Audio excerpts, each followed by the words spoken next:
Hello kitties, Radhe Radhe. Welcome back to the class. I am Kritika और आज हम इस वीडियो में देखेंगे अपना क्वेश्चन नंबर 3।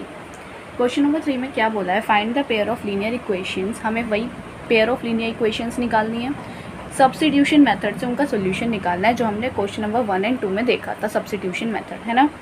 तो वैसे ही हम निकालेंगे सब्स्टिट्यूशन मेथड से। इसका फर्स्ट पार्ट है, फर्स्ट पार्ट में क्या बोला है, difference between two numbers is 26। मतलब दो नंबर का डिफरेंस 26 है। तो इसका मतलब क्या हुआ, अगर हम लेट करें अपना, let first number x and let second number is equal to y। हमने दो नंबर लेट कर लिए क्योंकि यहाँ पे बोला था टू नंबर्स है।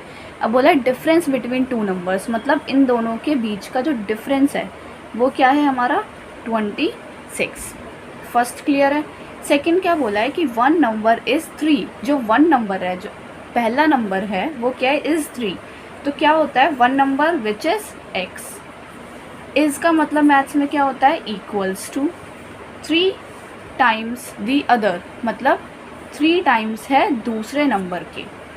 क्लियर है। फाइंड दैम, बन गई दो इक्वेशंस। फर्स्ट इक्वेशन ये है, सेकंड इक्वेशन ये है। हम क्या करते हैं, कोई भी एक इक्वेशन से x की वैल्यू निकालते हैं। यहाँ तो ऑलरेडी हमें एक x की वैल्यू एक तरह से निकली हुई है, तो हम क्या करें, इस पुट सेकंड को इन फर्स्ट में अगर हम रख दें, x की जगह 3y यहाँ पे रख देते हैं, x minus y is equal to 26 में x की जगह 3y minus y is equal to 26। तो 3y ये कुछ नहीं है तो 1 है, 3 में से बन गए 2y is equal to 26 and y की वैल्यू क्या आ गई हमारी 13। क्लियर है। अब हमें क्या करना होता है, y की वैल्यू को x में रखना होता है। पुट y इन सेकेंड में रख सकते हैं, है ना। तो x is equal to 3y था, तो x is equal to 3, y की वैल्यू क्या है 13 एंड 13 3 ज़ा 39। तो ये हो गई हमारी x की वैल्यू। इसका मतलब जो हमारा फर्स्ट नंबर है वो क्या हो गया हमारा 39 एंड सेकंड नंबर हमारा क्या हो गया 13। और देख लो इन दोनों का डिफरेंस क्या आएगा 26। क्लियर है फर्स्ट पार्ट। नेक्स्ट देखते हैं हम अपना सेकंड पार्ट। सेकंड पार्ट में क्या बोला है, the larger of to supplementary angles. दो सप्लीमेंट्री एंगल्स का जो मतलब दो बोले हैं कि सप्लीमेंट्री एंगल्स हैं, तो हमें पता है सप्लीमेंट्री एंगल्स कैसे होते हैं। सबसे पहले हम मान लेते हैं टू सप्लीमेंट्री एंगल्स, मतलब दो नंबर होंगे, और लार्जर ऑफ तो मतलब एक लार्जर नंबर होगा, एक स्मॉलर नंबर होगा। तो हम देख लेते हैं, एक let larger number x and let smaller number y। ठीक है, बोला है टू सप्लीमेंट्री एंगल्स, और हमें पता है सप्लीमेंट्री एंगल्स का सम क्या होता है हमेशा 180 डिग्री। तो ये तो फर्स्ट इक्वेशन यहीं से आ गई, क्योंकि बोला है जो हमारे दो सप्लीमेंट्री एंगल्स हैं, मतलब दो एंगल्स हैं वो जो सप्लीमेंट्री हैं, और सप्लीमेंट्री के लिए इनका सम 180 होना चाहिए। ठीक है। दूसरी क्या बोला है कि जो लार्जर एंगल है एक्सीड्स, वो ज़्यादा है, एक्सीड्स है कितना, स्मॉलर एंगल से बाय 18 डिग्रीज। मतलब लार्जर नंबर बड़ा है, एक्सीड मतलब क्या होता है, ज़्यादा है। तो इसका मतलब क्या हुआ, लार्जर नंबर x था, इज़ मतलब वो ज़्यादा है, किससे ज़्यादा है, स्मॉलर नंबर से। 18 ज़्यादा है, 18 ज़्यादा है स्मॉलर नंबर से। एक तरह से यही इसका मतलब हुआ कि जो लार्जर नंबर है वो 18 ज़्यादा है स्मॉलर नंबर से। स्मॉलर नंबर से 18 ज़्यादा मतलब स्मॉलर में 18 प्लस, है ना। तो हम इसको क्या कर सकते हैं, अगर हम इसको इधर ले आए माइनस कर दें तो 18 प्लस वाई हो गया, बन गई हमारी इक्वेशन, है ना। y को अगर हम इधर ले आए तो इसका मतलब भी यही सेम चीज़ होती है। अगर हमसे ये बोला हो ना कि इतना ज़्यादा इतना ज़्यादा, इसका मतलब उनका डिफरेंस दिया हुआ है। वो जब भी बोलते हैं ना कि पहला नंबर दूसरे नंबर से 10 ज़्यादा है या 12 ज़्यादा है या जितना भी ज़्यादा है, वो इसका मतलब है कि डिफरेंस दिया है। तो मतलब दो नंबर के बीच का डिफरेंस है 18। क्लियर है। ये हो गई हमारी सेकेंड इक्वेशन। हम x की वैल्यू निकाल लेते हैं, यहीं से निकाल लेते हैं। x की वैल्यू क्या आ जाएगी 18, और ये माइनस वाई उधर जाके क्या हो गया प्लस वाई। x की वैल्यू आ गई यहाँ से। अब हम क्या करेंगे, x की वैल्यू को पुट x इन फर्स्ट में हम पुट कर देंगे। तो x की जगह क्या आ जाएगा 18 प्लस y की जगह plus y is equal to 180। तो 18 plus 2y is equal to 180।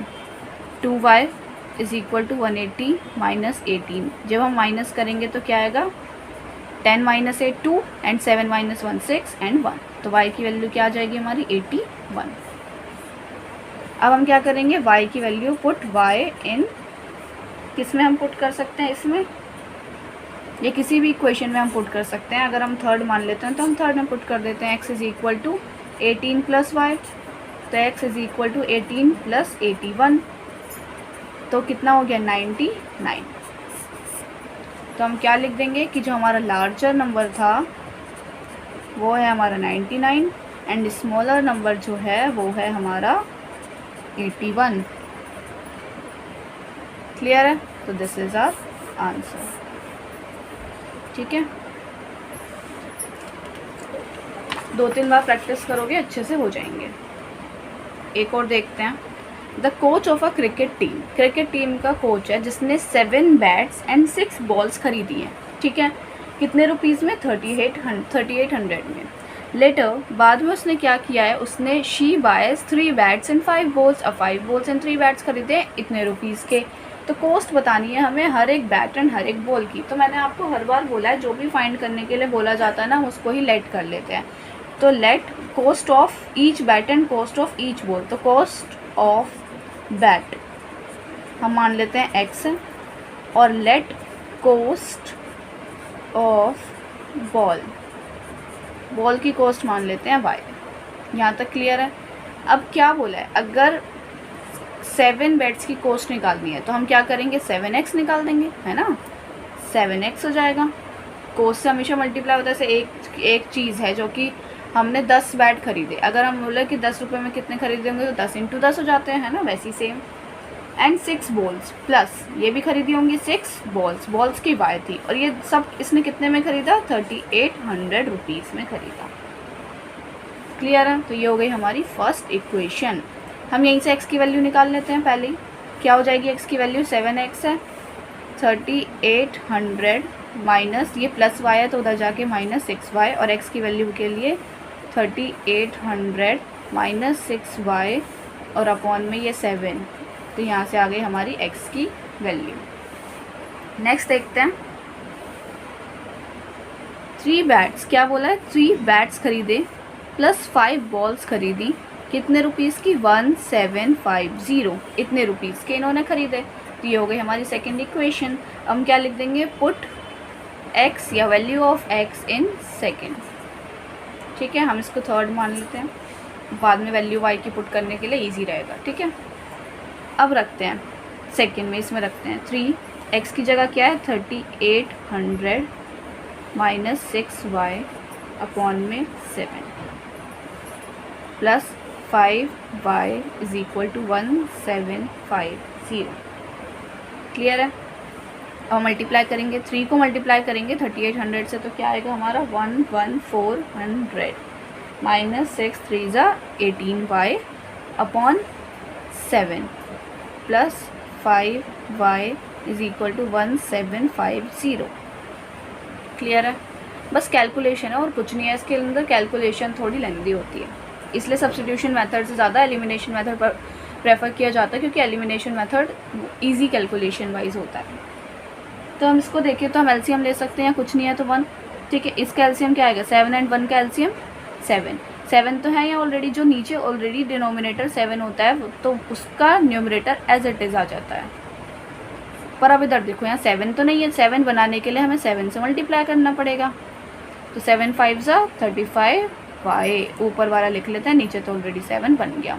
ये एलसीएम लेने का है, जिसको तरीका नहीं आता हो एलसीएम लेने का तो वैसे कर सकता है। ठीक है, अब हम इसे सॉल्व करेंगे, क्या आएगा, 7 को हम उधर ले जाएंगे, डिवाइड में तो उधर जाके क्या हो जाएगा, मल्टीप्लाई में, और इसको सॉल्व करके क्या आएगा 11400, और यहाँ पे क्या था माइनस 18y प्लस 35y, तो इनको सॉल्व करेंगे तो plus 17y is equal to 1750 को हम मल्टीप्लाई कर देंगे 7 से, है ना, वो डिवाइड होके नीचे मल्टीप्लाई, उधर जाके मल्टीप्लाई हो गया, और यहाँ पे ये था प्लस 17y, अगर हम इसको मल्टीप्लाई करेंगे तो क्या आएगा 12250।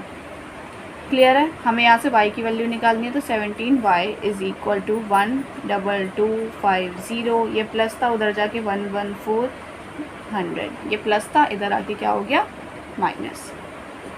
17y इज इक्वल टू, अब हम इसको अगर माइनस करेंगे तो इसका आंसर आएगा 850, और हमें y की वैल्यू निकालनी है तो 850 अपॉन में 17 अब हम इसको डिवाइड करेंगे तो क्या आएगा हमारा 17, 5 is 85 एंड 0 का 0, तो y की वैल्यू हमारी क्या आ गई 50। क्लियर है। अब हम क्या करेंगे, पुट वैल्यू ऑफ y या फिर पुट y इन थर्ड में हम वैल्यू पुट करेंगे y की। देखो ये रहा, x is equal to 3800 minus 6y upon में 7। अब हम ये वैल्यू पुट करेंगे, 3800 माइनस 6, y की वैल्यू 50 अपॉन 7।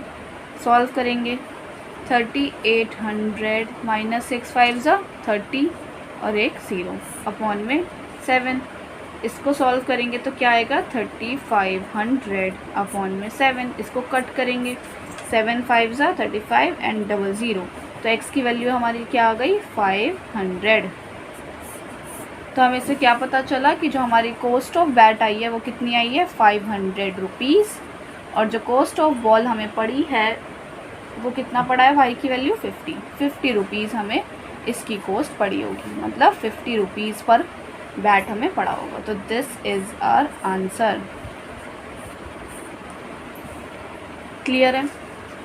यहाँ तक इसको 1-2 बार देख कर करना, फिर सेल्फ करना, आराम से क्लियर हो जाएगा। कोई भी डाउट होता है तो मुझे कमेंट सेक्शन में बताना। इसके नेक्स्ट 3 पार्ट रह गए हैं जो हम नेक्स्ट क्लास में करेंगे, ठीक है।